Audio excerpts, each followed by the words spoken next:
Hey guys, Lynn Marie here. Happy Wednesday afternoon. Wanted to come to you with the quit of the week, which and Leaf, I promise I will get to your requested quit as soon as I can. Just that one came up this week that I really wanted to discuss because it is very fresh in my mind, and it is quit hiding your different. And by that I mean what makes you different. And the reason I called it different and not bad is because labeling things is a lot of why I think we hide things from other people. And so I'm going to tell you a little story about my own personal different. And about maybe a half hour ago, I was going to start broadcasting, and I had this moment of like, oh, are you really going to share this thing? Like, what will, you have that will people treat you differently once they find out kind of moment. And as the universe would have it, my Facebook pops up with like Samantha Lotus is live, and Samantha Lotus is not even a person I know. She has friended me on Facebook, so I'm guessing we have mutual friends. And I've also never watched any of her videos, but something said like, "Oh, click on this, watch this." And of course, it is her sharing her different and her struggle in a certain area. And at the end she says, like, the problem is that we label these things and then there's such a stigma around them that we keep them hidden. And I was like, oh wow, all right. So here here goes my little story of different. um when I was super young, and you can ask my mom to verify all this, I couldn't wear shoes that had ties on them, because if one shoe was tied tighter than the other, it was like an input that I couldn't handle. They had to be the exact same. And I also couldn't wear socks that had the seam on the inside. My mom had to turn my socks inside out because if the seam touched me, I couldn't handle that either. And one other thing I remember from my childhood was I was sitting in the car with my brother, and this is like old school before radios were like super digital days. And my mom had gotten out of the car to run an errand, turned off the car. In the interim, my brother had cranked the volume knob all the way up.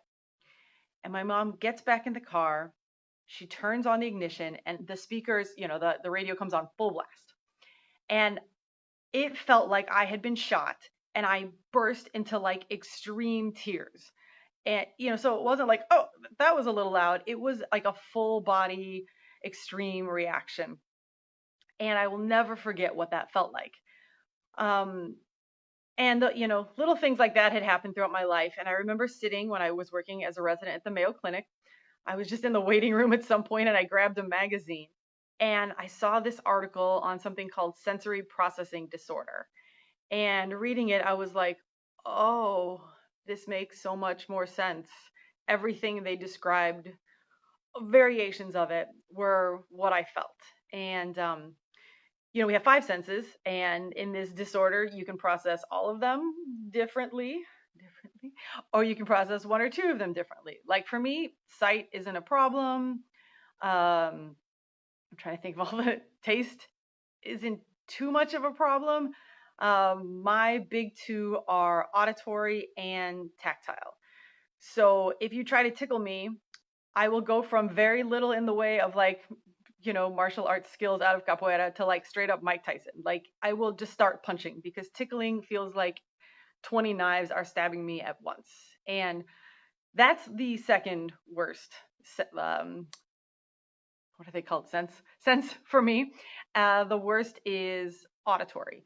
And as with many differences, there is an upside to my auditory strangeness. Mine is that, first off, loud noises are going to be terrible. Repetitive noises are going to be extremely bothersome. I have misophonia, which you may have heard of, which is like if somebody is chewing and you can hear it, you want to kill them and everybody around. My misophonia is bad. I can't sleep if there are any noises. And the one that is annoying but super helpful is that I can't do things that are off rhythm, don't sound like kind of off rhythm to me. They sound like a cacophony of terrible all being hurled at my general direction. And this is great because I play percussion, so I'm pretty good at staying on the beat for the most part. But there are lots of downsides to this, and there are a whole lot of downsides to this disorder in general. And I have probably told under like 10 people in my entire life about this. I don't think I've ever even really discussed it with my mom, who would probably feel some comfort as the fact that like she just didn't have this weird kid with the sock thing. Like there was a reason, though it is inherited, so maybe she would feel something. We'll say it's from my dad. Anyway, uh, it causes a lot of separation. I was at a retreat over the weekend called the Realness Retreat in Austin, and we had like some time to do one-on-one sessions with the people who hosted the retreat. And I had pulled one of them aside, and I was just figured we'd discuss whatever kind of came up, and I started discussing my problems with comparison, and I feel like I'm always comparing myself to other people, and like, why am I doing that? What's the cause behind it? And I think I teased out the fact that like I feel very other from people. And she was like, what? And I was like, I feel like I've got these flaws. And what are your flaws? She says. And I like start pointing out physical flaws at first. And then at the end, I was like, and sounds do not sound to me like they do to everybody else, like in a way that is very destructive. And she was, she says like nobody knows these things about you and nobody notices and nobody's judging you, but they do make it very obvious that I'm different at some points. Like even later in the retreat that night, we were trying to go to bed and everybody else gets in their beds and, nothing happens, but there are a few girls that weren't in bed and I could hear them as if they were like right next to me. They were in a room nowhere near me, but my hearing is very obnoxiously good and sensitive. And with sensory processing disorder, you don't like feel slightly annoyed at things. You have like way over the top emotional reactions to things. And so my first thought is like, these girls are so rude. Don't they realize they're waking everybody else up? And like, I get very angry. And like, I want to go tell them, you're being rude. We're trying to sleep. And then I get to this point where I start self-judgment. Like, oh my God, but you need to seem normal in this group. You can't be like the crazy old lady who can't handle any loud noises. But and then this cycle spirals, right? So the point of this week's quit is that when nobody knows you have a thing, you're different in some way, um, they don't know how to, I don't know. I'm not asking anybody around to like do anything differently with sounds. I'm just asking, or the point of this is that if people know, then there's a greater chance they can understand and they're not going to judge you from a place of like, why is this crazy lady yelling at me to go to sleep, or later, like the next day we had this dance session and it was like some kind of flowing music, but there was still a beat. And the teacher is like flowing, but it's not to the beat. And I can't flow not to the beat. So everybody's flowing at one pace and I am just flowing at my own pace. Like I am very obviously not doing what other people are doing.